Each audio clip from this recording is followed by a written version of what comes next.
Very good evening दोस्तों। आज हम पढ़ेंगे समास, संधि और अलंकार यूपी टेट 2021 के सिलेबस के अकॉर्डिंग। तो समास दो या दो से अधिक शब्दों से मिलकर बने हुए एक नवीन एवं सार्थक शब्द को समास कहते हैं। अगर वीडियो पसंद आए तो इसको लाइक और शेयर जरूर करें। तो नंबर 1 हमारा है अव्ययीभाव समास। जिन शब्दों के प्रारंभ में उपसर्ग लगा होता है, जैसे यथा, प्र, प्रति, निर, अन, भर, अनु, आ आदि से प्रारंभ होने वाले जो शब्द हैं उनमें अव्ययीभाव समास होगा। एग्जाम्पल के आमरण, अनुरूप, प्रतिदिन। तो इनमें आ लगा हुआ है पहले में, फिर अनु है, फिर प्रति लगा हुआ है। नंबर 2 है हमारा कर्मधारय समास।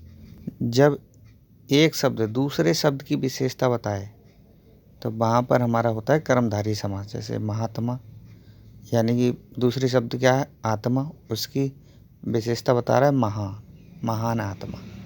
जैसे नील गाय, गाय कैसी है, नीली, तो गाय की विशेषता बता रहा है नील, तो यहाँ पर कौन सा समास होगा, कर्मधारय समास होगा। अगला समास है हमारा तत्पुरुष समास। तीसरा है हमारा तत्पुरुष समास। तो जिन शब्दों के बीच में विग्रह करने पर का, की, को, के लिए, में पर से आदि शब्द आए तो वहाँ पर तत्पुरुष समास होता है। जैसे गंगा जल, तो होगा गंगा का जल। मार्ग व्यय, मार्ग का व्यय। रसोई घर, रसोई का घर। तो इसमें हमारा तीनों में का आ रहा है विग्रह करने पर, तो इसमें क्या होगा, तत्पुरुष समास है। फिर है हमारा द्विगु समास। बहुत ही सरल पहचानने में। जिस समास में पहला पद संख्यावाची हो, नंबर होगा। चौराहा, जैसे चार वाला, चार राह वाला। शताब्दी, सत, 100 आ गया, संख्यावाची शब्द सत है। नवग्रह, 9। तो ये जो है इसके उदाहरण में नंबर पहले आएगा, संख्यावाची पहले होगा। अगला है हमारा द्वंद्व समास। जिस समास में योजक चिन्ह लगा हो, विग्रह करने पर द्वंद्व होगा और उसमें एक के विपरीत होगा। भाई का बहन, गंगा का यमुना, पाप का पुण्य। विपरीत अर्थ वाले दो शब्द होंगे और बीच में योजक चिन्ह लगा होगा, यहाँ पर द्वंद्व समास होगा। अगला है हमारा बहुव्रीहि समास। बहुव्रीहि समास में जिस समास में किसी तीसरे पद की ओर संकेत किया गया हो। चक्रपाणी, चक्र और पाणी, चक्र का मतलब तो चक्र होता पहिया, पाणी मतलब रखने वाला, तो चक्रपाणी संकेत किया गया है विष्णु की ओर। नीलकंठ, नीला कंठ, दोनों शब्द अलग अलग हैं लेकिन इशारा किया गया है शिव की ओर, तो तीसरे पद की ओर इशारा किया गया है, तो यहाँ पर बहुव्रीहि समास है। और भी एग्जाम्पल हो सकते हैं, जैसे Dashanan, Gajanan, etcetera. Next topic हमारा संधि। दो निकटवर्ती वर्णों के मेल से जो विकार उत्पन्न होता है उसको हम संधि कहते हैं। ये 3 प्रकार की होती हैं, स्वर संधि, व्यंजन संधि, विसर्ग संधि। जब स्वर स्वर मिलें विग्रह करने पर, स्वर स्वर को मिला करके बनती है जो संधि, तो हमारी स्वर संधि होती है। जैसे नंबर 1 स्वर संधि के उदाहरण, दीर्घ संधि। जिस शब्द के बीच में बड़ी मात्रा लगी हो वहाँ पर दीर्घ संधि होती है। बड़ी मात्रा में वर्ण, जो वर्ण होते हैं आ वाले, तो उसमें पहली लाइन वाले वर्ण, बड़े वर्ण आए, जैसे आ, ई, उ। बड़ा आ, बड़ी ई, बड़े ऊ की मात्रा बने लगे, वहाँ पर दीर्घ संधि होगी। स्वार्थी, स्वा प्लस अर्थी, तो बड़ा आया, इसमें बड़े आ की मात्रा आई। वेदांत, बे प्लस दांत, बड़ा अंग आया, बड़ा आया, बड़ा आ, अंक की अनुसार की तो मात्रा लगी हुई, ऊपर बड़ा आया। विद्यार्थी, बड़ी की मात्रा आई, बड़ा आ आया, विद्या प्लस अर्थी, भानुदय बड़े ऊ की मात्रा आई, तो इसमें दीर्घ संधि होगी। बड़ा आ बड़ी ई बड़ू ऊ की मात्रा हो तो दीर्घ संधि होती है। अगला गुण संधि, जिस शब्द में केवल एक मात्रा ऊपर दिखाई दे उसे गुण संधि कहते हैं। जैसे भारतेंदु, चंद्रोदय, राकेश, यानी कि एक ही छोटी ए की और छोटे ओ की मात्रा लगी हो, वहाँ पर गुण संधि होगी। छोटी ए की और छोटे ओ की। वृद्धि संधि, जिस शब्द में ऊपर दो मात्रा लगी हो, यानी बड़े ऐ की और बड़े औ की मात्रा लगी हो, तो वहाँ पर वृद्धि संधि होगी। जैसे महोषध, सदैव, महा प्लस औषध बड़े औ है और बड़ी ए की मात्रा लगी हुई है, तो यहाँ पर वृद्धि संधि है। चौथा प्रकार है हमारा एड़ संधि का। बहुत ही सरल तरीके से समझा जा रहा है, कृपया ध्यान से सुने। जिस शब्द में या वा रा के पहले आधा शब्द आता है, आधा, जैसे आधा ता आया अत्यधिक में, स्वागत में आधा सा आया, तो अगर आधा सा वर्ण आता है तो उसमें एड़ संधि होगी। तो एड़ संधि और अयादि संधि में बहुत अच्छा डिफरेंस है। अगला है पांचवी अयादि संधि, जिस शब्द में छोटी ए, बड़ी ए, छोटा ओ और बड़े ओ की मात्रा नहीं आती है और वाह और या आए, वाह और या आए उदाहरण में, तो अयादि संधि होगी। पावक, नायक, पवन, श्रवण, तो इसमें क्या है, अयादि संधि है। अगला हमारा है विसर्ग संधि का प्रकार है। तो विसर्ग संधि, जिस शब्द का संधि विच्छेद करने पर विसर्ग आ जाए वहाँ पर विसर्ग संधि होगी। जनरली इसमें रा आता है, दुरुपयोग, ऊपर वाला रा मतलब पूरा रा आता है ऊपर वाला।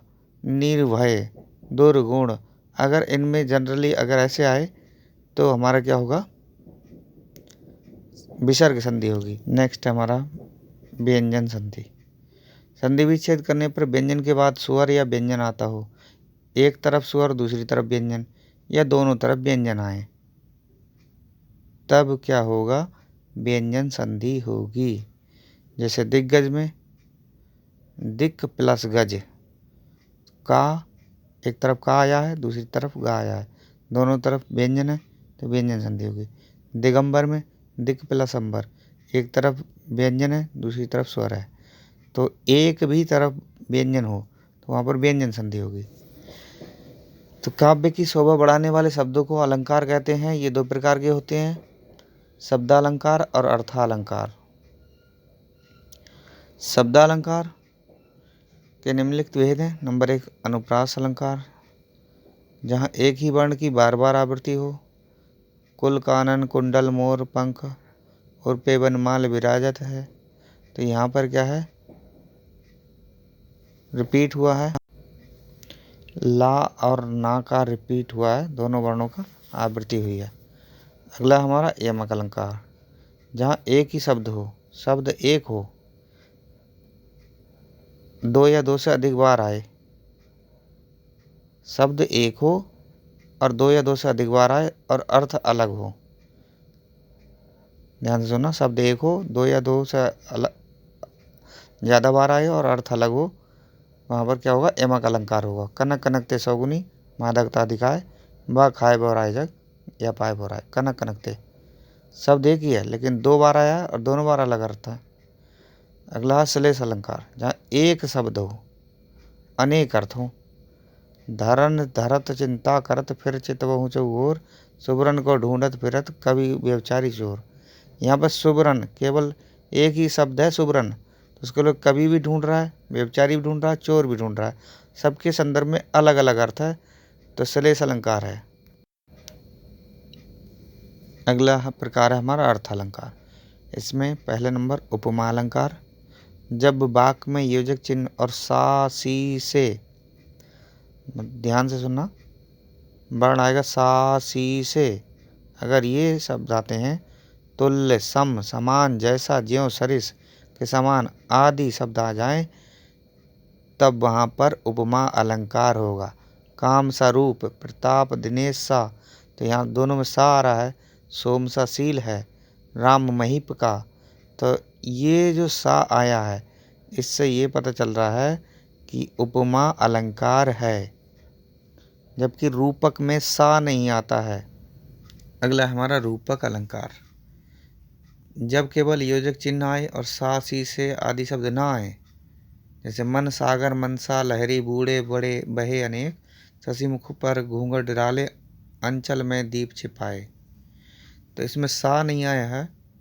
बूढ़े बहे अनेक, मन सागर, मनसा, लहर, शशि मुख पर मुख डाले, अंचल में दीप छिपाए, तो इसमें तुलना तो की गई है उससे, बिल्कुल तुलना की गई, वही कल्पना कर ली गई है, इसलिए यहाँ पर क्या है, रूपक अलंकार है। अगला है उत्प्रेक्षा अलंकार। उत्प्रेक्षा अलंकार की बहुत अच्छी पहचान है। मनहु मानो, जनहु जानो, ज्यों आदि शब्द आ जाए तब वहाँ पर उत्प्रेक्षा अलंकार होगा। जैसे एग्जाम्पल के लिए, सोहत ओढ़े पीतपट, श्याम सलोने गात, मनहु नील मन, मनहु आ गया तो क्या होगा, उत्प्रेक्षा अलंकार होगा। मनहु जनहु जानो मानो आए तो उत्प्रेक्षा अलंकार होना है। अगला है अतिशयोक्ति अलंकार। जहाँ पर किसी व्यक्ति वस्तु को बड़ा चढ़ाकर खूब तारीफ कर दी जाए, मतलब सुई का फावड़ा बना दी जाए, राई का पहाड़ खड़ा कर दिया जाए, वहाँ पर क्या होगा, अतिशयोक्ति होगा। हनुमान की पूंछ में लग ना पाई आग, लंका सगरी जल गई, कहने सचर बाग। यानी कि हनुमान की पूंछ में आग भी नहीं लग पाई और लंका सब जल गई। कितनी बड़ी बात की, आग लगाई नहीं, उससे पहले ही लंका जल गई, तो बहुत बड़ा की बात की रही है, तो यहाँ पर क्या होगा, अतिशयोक्ति अलंकार होगा। साथियों, अगर वीडियो पसंद आई हो तो चैनल को शेयर, सब्सक्राइब